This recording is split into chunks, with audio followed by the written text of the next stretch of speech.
원광대학교 HK플러스 동북아시아 인문사회연구소와 함께하는 찾아가는 인문학 굿모닝 인문학 시간, 오늘 문준일 교수님과 함께합니다. 안녕하세요, 교수님. 안녕하세요, 문준일입니다. 네, 반갑습니다. 네, 교수님 오늘 주제가 뭘까요? 현대 러시아의 민족주의에 대해서 한번 이야기해 보려고 합니다. 현대 러시아의 민족주의. 예. 근데 러시아는 한때 그 사회주의의 종주국이었잖아요. 예, 그렇습니다. 그래서 러시아의 민족주의가 좀 연결이 되나라는 생각이 좀 있어요. 예, 네. 맞습니다. 예. 그래서 러시아의 민족주의는 무엇이고 이것이 있다면 어떻게 생겨났는지 먼저 예. 한번 들어보고 시작하면 어떨까요? 예, 좋습니다.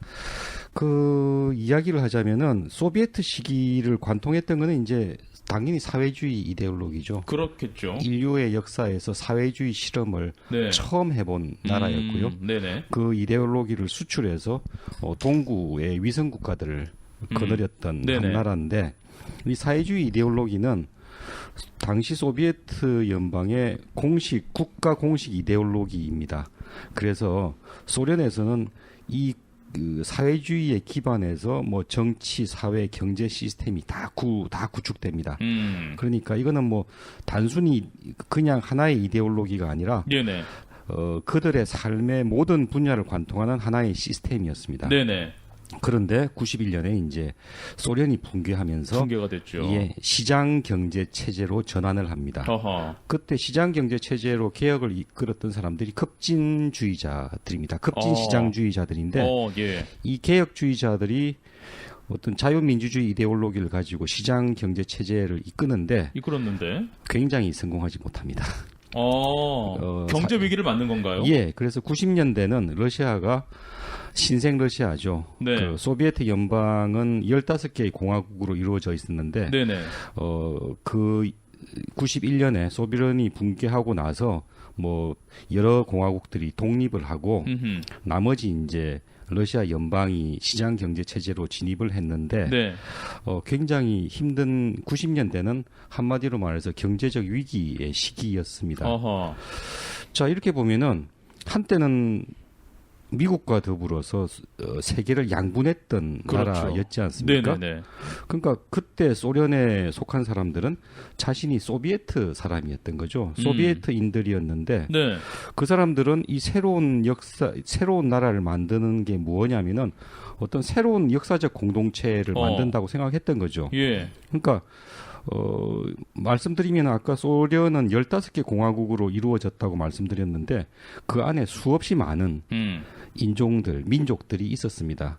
지금 러시아 연방도 민족을 구성하는 숫자가 180여 민족이 됩니다. 그래요? 엄청난 다민족이었죠. 진짜 엄청나네요. 예, 네. 그런 다민족을 한 대로 모으는 게 이제 새로운 역사적 공동체. 그러니까 나는 러시아인, 뭐 우크라이나인, 백러시아인이 아니라 나는 소비에트 민족이라는 어떤 정체성이 있었는데 네. 이것이 포스트 소비에트가 되고 나서 네네. 진공 상태에 빠져버립니다. 그 정체성의 혼란을 많이 느끼겠네요, 사람들이. 예. 이렇게 이제 이데올로기도 공백이 되고 예. 경제적으로도 피폐를 하고 그리고 자기가 누구인지 정체성의 위기가 생기는 이 빈틈에 네네. 러시아 민족주의가 들어오게 됩니다. 소련에서는 이제 민족주의가 금기시된 용어였죠. 왜냐하면은 아까도 말씀드렸지만 소비에트 민족을 만들기 위해서는 그 이데올로기적으로 보면은 네. 계급이 민족보다 우선합니다. 그래서 새로운 민족을 만들려고 하는 시도가 어떤 소비에트의 기본적인 정책이었는데, 네네. 그랬는데도 불구하고 지금 이렇게 소련이 무너지고 나니까 급격한 인종적 민족주의가 발흥하게 됩니다. 그 전까지는 어떤 민족적인 구분보다는 어떤 이념적인 부분이 더 강조가 됐던 시기였잖아요. 소련의 시기에는. 그렇죠. 이제 그게 붕괴가 되니까 이제 민족으로 좀 눈을 돌리는군요. 그렇죠. 민족이 눈을 돌리면서 민족주의가 급격하게 나오는데, 예. 사실은 뭐 짧은 시간에 이야기하기에는 굉장히 큰 주제지만 예. 굉장히 흥미로운 주제이기도 합니다. 그래서 이제 이 러시아 민족주의가 발흥되는데 살펴보면은, 사회적으로 보면은 굉장히 흥미로운 현상이 하나 있는데, 그게 2005년부터 예. 2005년부터 러시아 민족주의자들이 러시아인의 행진이라고 하는 행사를 기획합니다. 러시아인의 행진. 예, 네. 영어로 하면 러시안 마치인데요. 네. 러시아 하원에서 네. 11월 4일을 민족 단합의 날로 빨간 날로 만듭니다. 오. 국경일로 만듭니다. 오, 예. 국경일로 만드는데 네네. 이 민족 단합의 날을 11월 4일로 지정한 이유는 네네. 1612년에 폴란드가 러시아를 침입합니다. 그렇게 해서 지금은 뭐 잘 이해가 안 되시겠지만 그 당시에 폴란드는 굉장히 강대국이었습니다. 그렇군요. 그래서 러시아는 폴란드군에게 짓밟혔고 네. 사실 무정부 상태까지도 갔었던 상황인데 지금하고는 완전히 다르네요. 완전히 다른 상황이죠. 예. 그런데 러시아의 중앙에 그 니즈니 노보고로드라고 하는 도시가 있는데 예. 그 도시를 중심으로 러시아 국민군이 창설됩니다. 정부군이 아니라 러시아 국민군이 창설이 돼서 그 예. 이제 국민군을 이끌었던 사람들이 이제 미닌과 바자르스키라고 하는데 그 두 사람이 국민군을 이끌고 그 폴란드 외적이죠. 예. 우리식으로 하면 외적들을 몰아내게 됩니다. 어허. 그게 이제 11월 4일이었던 기념일인데 네. 그래서 사실 지금도 11월 4일 민족 단합의 날이 되면은 예. 모스크바 크레물린 앞에 그 붉은 광장에 이 두 사람의 동상이 있습니다. 그렇군요. 이 두 사람의 동상에 푸틴 대통령이 헌화를 하는 게 어떤 하나의 행사입니다. 그렇군요. 그리고 이제 2004년에 그 민족 단합의 날이 제정되고 네네. 2005년에 처음으로 러시아 행진이 이제 조직이 되어서 모스크바에서 여러 민족주의자들이 다 모여서 이제 네. 시내를 행진하게 되는데요. 그렇군요. 여기서 이제 2005년을 한번 러시아에서 2005년이 가지는 의미가 굉장히 중요한데 의미가 있군요. 예. 예. 2005년이 이제 2차 체첸 전쟁이 종결됩니다. 많은 분들은 예전에 한번 뉴스를 통해서 들어보셨을 텐데 체첸이라고 하는 러시아 연방 소속의 자치공화국이 네네. 독립을 선언하고 네네. 그 체첸과 러시아가 전쟁을 벌이게 됩니다. 그래서 지금은 이제 러시아의 공화국으로서 공화국 중의 하나로서 지금도 이제 존속하고 있는데요. 그 네네. 체첸 전쟁이 종결되고 그리고 이제 그때 석유 가스 가격이 인상됩니다. 그러면서 90년대 러시아가 겪었던 어떤 경제 위기에서 조금씩 벗어나기 시작하고요. 네네. 당시 그러면서 러시아 주민의 복지 수준이 이제 점점 향상되게 됩니다. 그렇군요. 근데 체첸 전쟁이 종결됐다고 그대로 끝난 게 아니라 또 분리주의자들이죠. 체첸 분리주의자들, 이슬람 분리주의자들은 모스크바나 아니면은 다른 공화국에서 테러를 벌이게 됩니다. 어허. 이런 게 외적인 상황이고요. 내적인 상황으로서는 이제 그 푸틴 대통령의 2기가 시작되면서 권력이 굉장히 수직적으로 배열됩니다. 네네. 그러면서 어떤 경제 부분에 있어서도 국가의 영향력이 엄청나게 높아집니다. 그래서 당시에 엄청난 세계적인 석유 기업이었던 유코스라고 예. 하는 기업의 수장이 그 자리에서 쫓겨나고 감옥에 가게 되는 어허. 이런 사태도 벌어지게 되고요. 예예. 그리고 2004년에서 5년까지 우크라이나의 오렌지 혁명이 벌어지게 됩니다. 네네네. 오렌지 혁명은 많이들 들으셨을 텐데요. 예예예. 그 오렌지 혁명은 어떻게 보면 시민혁명으로서 부정선거에 항거해서 그 선거의 결과를 뒤집었던 네. 이런 오렌지 혁명인데 네. 그러자 이제 이렇게 점점 조금씩 잘 살게 되면서 자신의 권력을 강화시키는 러시아 쪽에서는 이 혁명이 우리에게 영향을 미치지 않을까라는 이제 생각을 할 수도 있는 거죠. 네네네. 그래서 이제 러시아 집권 세력이 어떤 젊은이들을 결집시켜서 권력의 지지층으로 만들려고 합니다. 그게 이제 나쉬라고 하는 운동이었는데요. 네. 우리들이라고 하는 뜻입니다. 그렇게 해서 이제 이렇게 친크레물린 청년 운동이라고 볼 수 있죠. 그거를 결집시켰는데 이 운동을 기획했던 사람들의 기대에는 좀 못 미쳤던 거죠. 그 안에 이제 아무래도 출세주의자들, 권력에 줄을 대려고 하는 출세주의자들이 좀 많았고, 러시아 민족주의자 그룹에서 어떤 큰 영향력을 행사하지 못합니다. 이 운동이. 네. 그래서 급진 러시아 민족주의자들이 우리가 한번 이 일을 해야겠다라고 이제 생각하기 시작했고요. 아까 말씀드린 그 2005년에 그러한 러시아 상황들 속에서 미하일 나자로프라고 하는 사람이 공개 서한을 만들어서 사회에 보냅니다. 네네. 내용은 유태인 조직과 유대교를 금지할 것을 청원하는 내용이었습니다. 나중에 말씀드리겠지만은 민족주의는 항상 적을 찾습니다. 그 적의 첫 번째 순위에 올라가는 것은 항상 유대인들입니다. 그게 이제 지향점이 되는 거죠. 지향점. 사람을 모으고, 그렇죠. 예, 마음을 모으고. 그렇죠. 예. 근데 놀랍게도 여기에 러시아는 이제 상하원 양원제인데 예. 20명의 하원 의원들이 이 서한에 서명을 하게 됩니다. 허허. 그리고 조금 얼마 지나지 않아서 5천 명 정도의 사람들이 여기에 서명을 하고요. 네. 그러자 러시아 검찰이 어떤 유대 법률집의 출판 금지 문제를 내부에서 검토하기 시작합니다. 네네.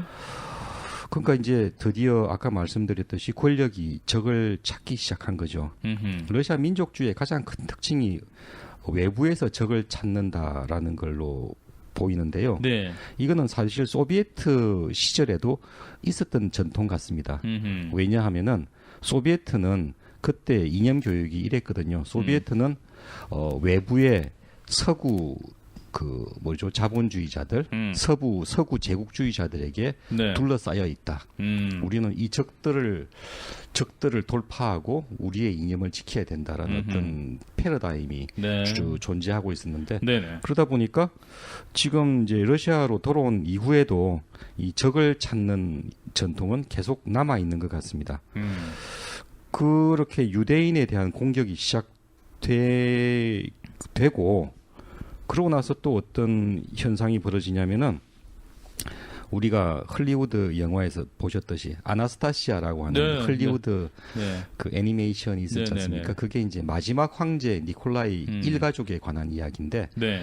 마지막 황제 니콜라이는 이제 당시에 어디 시골에 유배되어 있다가 적군 병사들에 의해서 총살됩니다. 하하. 거기에서 이제 기적적으로 살아남았다고 하는 어떤 전설을 가진 마지막 공주가 이제 아나스타시아인데 네네. 시간이 지나서 이제 시장 경제 체제의 러시아 연방이 되자 정교 근본주의자들이 이 황제 가족을 위해서 십자가 행진을 준비합니다. 근데 러시아 정교의 총대주교인 당시에 이제 총대주교였던 알렉시 2세가 그 행사를 축복해 줍니다. 승인해 주는 거죠. 네네. 그리고 급진 민족주의 정당들이 만들어지는데 그 정당들에서 국회의원을 배출하기 시작합니다. 그 사회의 전반적인 분위기가 상당히 민족주의적인 경향으로 이렇게 돌아가기 시작하는 거죠. 예. 이러한 배경에서 어떤 급진 민족주의자들의 활동이 시작됐는데 네네.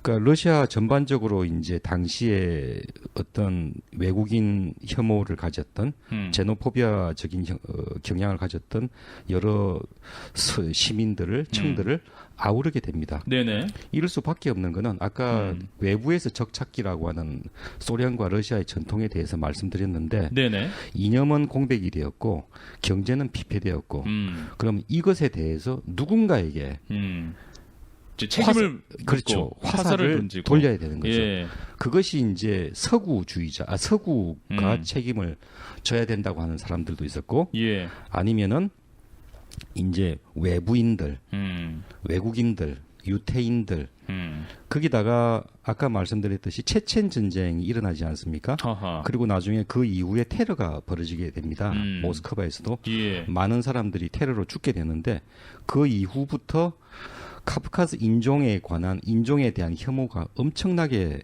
늘어나게 됩니다. 그리고 그 소비에트 연방이 붕괴되고 나서 예. 러시아 연방이 생기자 예전 소비에트 연방을 구성했던 나라들에서 러시아로 이주민들이 엄청나게 증가합니다.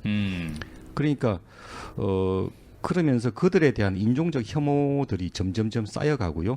우리가 이렇게 힘든 거는 너희들 때문이다라고 하는 화살이 그렇게 돌아가게 됩니다. 그렇군요. 예. 네.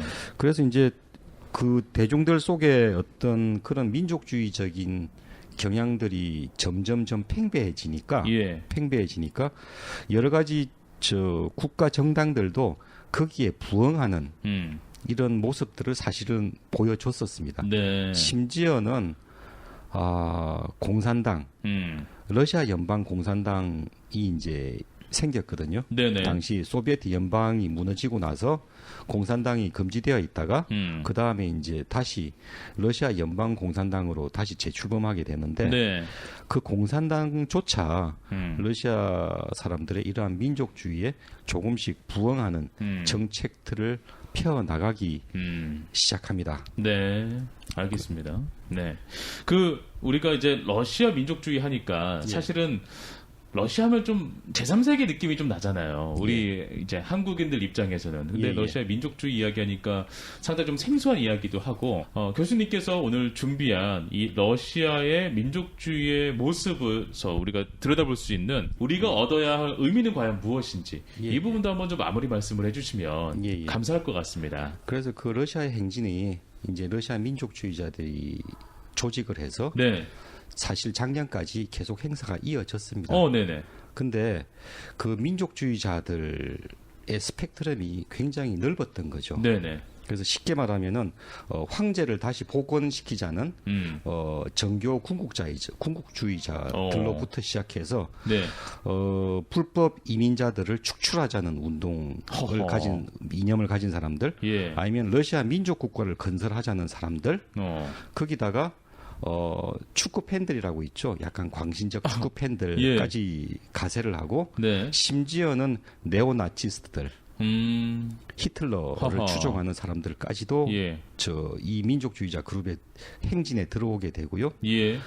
심지어는 네오페이거니즘이라고 그래서 이교주의자들이라고 하는데 그 예전 고대 러시아의 어떤 신들이나 전통을 부활시키자는 사람들까지도 들어오게 됩니다. 참 다양하네요. 근데 이 다양한 사람들을 묶어주는 건 이제 러시아가 러시아 민족이 모든 가치에 앞선다. 라고 하는 이념으로 묶여졌는데 보시다시피 이념적 스펙트럼이 너무 넓었습니다. 그래서 이런 한쪽에서는 황제 폐하 만세를 외치고 있고 뒤쪽으로 가면은 직하일이라 그래가지고 독일의 히틀러를 추종하는 사람들이 외치던 구호를 외치고 이러한 여러 가지 다양한 스펙트럼 때문에 분리되다가 그리고 다시 말씀드리지만 정부는 이 행사를 승인해 준 적이 한 번도 없습니다. 그렇군요. 승인해 준 적이 한 번도 없고 그러다 보니까 이제 주로 도심에서는 행진을 하지 못하고 저 변두리에서 행진하게 되죠. 그리고 씁쓸한 거는 이 행사가 러시아 전역의 어떤 큰 사회적인 여론을 환기시키지는 못했습니다.